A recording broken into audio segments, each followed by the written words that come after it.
اس کے کمرے میں آ کر سب کچھ جیسے زندہ ہو جاتا تھا. ایلیوشن عکس بن جاتا تھا اور عکس حقیقت بن کر اس کے ارد گرد پھرنے لگتا تھا. کمرے میں وہی مخصوص خوشبو بسی ہوئی تھی.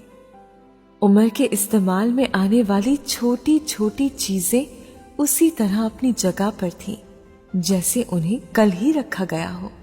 اس نے یاد کرنے کی کوشش کی. پہلی بار وہ کب آیا تھا؟ اسے اپنے ذہن پر زور نہیں دینا پڑا. اسے اچھی طرح یاد تھا کہ وہ کس سال، کس تاریخ، کس دن اور کس وقت آیا تھا. بعض باتیں آپ کبھی بھولنا نہیں چاہتے، اور وہ کب گیا تھا اسے یہ بھی یاد تھا. بعض باتیں آپ کبھی یاد رکھنا نہیں چاہتے.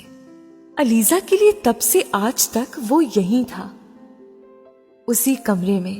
کم از کم اس کے لیے. اسے اپنے پیچھے دروازہ کھلنے کی آواز آئی تھی. وہ بے اختیار پلٹی.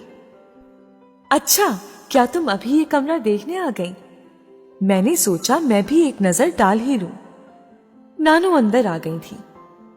چند لمحے وہ تنقیدی نظروں سے کمرے کا جائزہ لیتی رہی، پھر جیسے مطمئن بھی ہو گئی.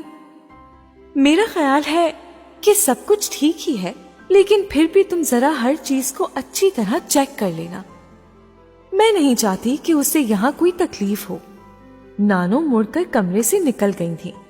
وہ ڈریسنگ ٹیبل کی طرف بڑھ گئی تھی اور وہاں پڑا ہوا ایک پرفیوم اس نے ہاتھ میں لے لیا. آہستہ آہستہ اس نے پرفیوم کا ڈھکن اتار کر خوشبو کو محسوس کرنے کی کوشش کی. بے اختیار مسکراہٹ اس کے ہونٹوں پر آئی. ایک بار پھر ایک امیج اس کے ذہن پر لہرایا تھا. اس نے ڈریسنگ ٹیبل کے آئینے کو دیکھا. وہاں ایک دم کوئی اور نظر آنے لگا تھا. وہیں اسی جگہ چند سال پہلے. وہ بے اختیار چند قدم پیچھے ہٹ گئی.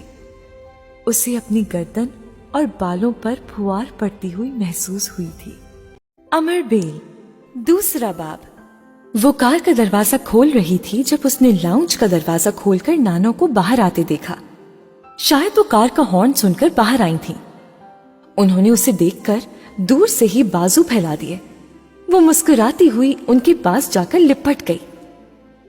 اس بار میں نے تمہیں بہت مس کیا، انہوں نے اس کی گال چومتے ہوئے کہا تھا.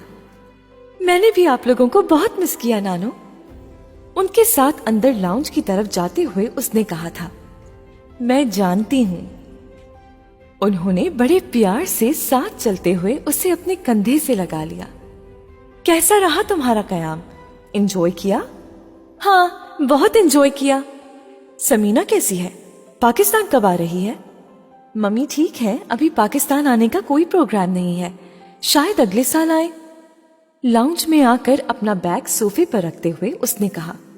4 سال ہو گئے ہیں اسے گئے ہوئے، ابھی بھی اس کا دل نہیں چاہ رہا تھا آنے کو. اس نے نانو کو بڑبڑاتے ہوئے سنا تھا. وہ کچھ دیر ان کا چہرہ دیکھتی رہی. وہ لوگ آسٹریلیا سے امریکہ شفٹ ہونے کا سوچ رہے ہیں. انکل کا کانٹریکٹ ختم ہو رہا ہے اس سال. امریکہ کی کسی کمپنی کی آفر پر غور کر رہے ہیں. ممی کہہ رہی تھی اگر اگلے سال امریکہ سیٹل ہونے کا ارادہ کر لیا تو وہاں جانے سے پہلے پاکستان کا ایک چکر لگا کر جائیں گی. اس نے جیسے نانو کو تسلی دینے کی کوشش کی تھی.